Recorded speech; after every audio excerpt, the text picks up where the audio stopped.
আজকের রেসিপি আমার personal favourite গিলে মেটে কষা। এই জন্য কড়াইতে সর্ষের তেল গরম করে তাতে তেজপাতা, গোটা গরম মশলা ফোড়ন দিয়ে পেঁয়াজ কুচি ভালো করে ভাজা ভাজা করে আদা রসুনের পেস্টটা দিয়ে কাঁচা গন্ধ চলে যাওয়া অবধি রান্না করে টমেটো কুচিটা দিয়ে দেবো। এরপর নুন দিয়ে নেড়েচেড়ে ঢাকা চাপা দিয়ে টমেটোটা গলে যাওয়া অবধি ওয়েট করবো। টমেটো গলে গেলে এর মধ্যে কিছু গুঁড়ো মশলা অ্যাড করে দেবো, লঙ্কা গুঁড়ো, হলুদ গুঁড়ো, জিরে গুঁড়ো, ধনে গুঁড়ো। তারপর মশলাটা ভালো করে কষে নিয়ে এর মধ্যে সামান্য জল অ্যাড করে আরও একটু কষে গিলে মেটেটা দিয়ে দেবো।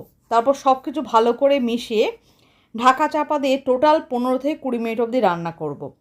কোনো রকম জল এতে অ্যাড করবো না, মাঝে মাঝে ঢাকা সরিয়ে একটু জাস্ট নেড়ে নেব। 20 মিনিট পরে দেখো সুন্দরভাবে তেল ছেড়ে এসছে।